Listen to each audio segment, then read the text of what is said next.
Assalamualaikum warahmatullahi wabarakatuh. Perkenalkan, nama saya Meyuza, NPM 2152004, Program Studi Ilmu Pemerintahan. Saya akan menjelaskan sedikit tentang referensi saya tentang demokrasi di Indonesia. Demokrasi adalah sistem pemerintahan yang diselenggarakan dari rakyat, oleh rakyat, dan untuk rakyat. Demokrasi adalah sistem sosial dan politik pemerintahan yang dibatasi hukum dan kebiasaan untuk melindungi hak-hak perorangan warga negara. Pengertian demokrasi menurut para ahli. 1. Aristoteles mengemukakan bahwa demokrasi ialah suatu kebiasaan atau prinsip. Demokrasi ialah kebiasaan karena hanya melalui kebebasanlah warga negara bisa saling berbagi kekuasaan dalam negaranya. 2. Abraham Lincoln mengartikan demokrasi itu ialah pemerintahan dari rakyat dan untuk rakyat. 3. Cranmer mengemukakan demokrasi sesuai dengan pengertian dasarnya, yakni pemerintah rakyat. Ada banyak macam-macam demokrasi. 1. Atas dasar penyaluran kehendak rakyat dibedakan atas demokrasi langsung. Demokrasi langsung adalah paham demokrasi yang mengikut sertakan setiap warga negara dalam permusyawarahan untuk menentukan kebijaksanaan umum negara. B. Demokrasi tidak langsung. Demokrasi tidak langsung adalah demokrasi yang dilaksanakan melalui sistem perwakilan atau penerapan demokrasi. Ini berkaitan dengan kenyataan suatu negara yang jumlah penduduknya banyak, wilayahnya luas, dan permasalahan yang dihadapi semakin rumit dan kompleks. 2. Atas dasar prinsip ideologi berdasarkan paham ini dapat dibentuk dua bentuk demokrasi, ya. Demokrasi konstitusional. Demokrasi konstitusional adalah demokrasi yang didasarkan pada kebebasan atau individualisme. B. Demokrasi rakyat.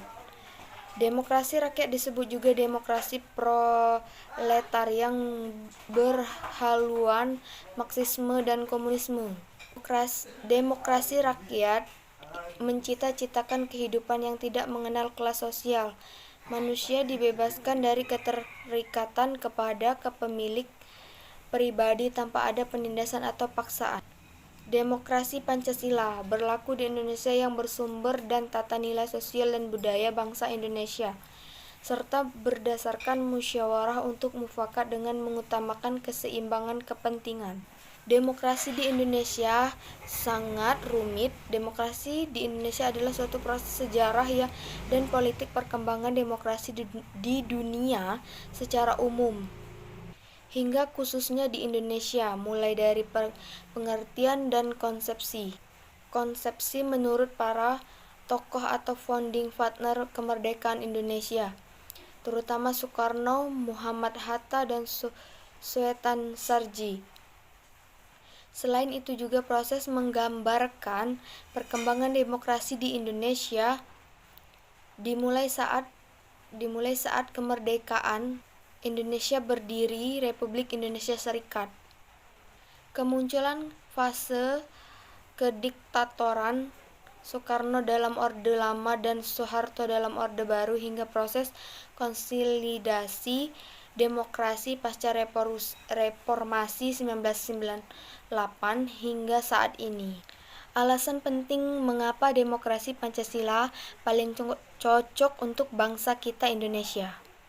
Karena diperlukannya demokrasi yang bersumber dari Pancasila, karena Pancasila sangat berperan penting dalam aspek kehidupan masyarakat negara Indonesia, yang mana menjunjung tinggi nilai-nilai agama, ras, kemanusiaan, persatuan, musyawarah, dan keadilan.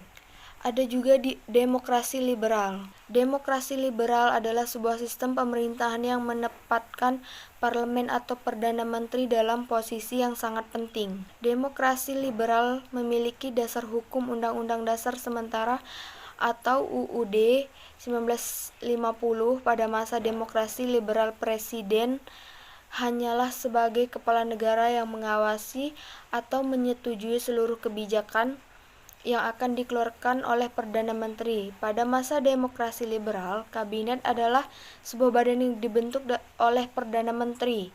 Hal ini menjadikan seluruh kinerja dalam kabinet bertanggung jawab kepada Perdana Menteri. Pada masa demokrasi liberal, terdapat 7 kabinet yang menjabat dengan Perdana Menteri yang ada pada masa demokrasi liberal, antara lain 1. Kabinet Natsir. Masa penjabatnya dari tanggal 6 September 1950 hingga 21 Maret 1952.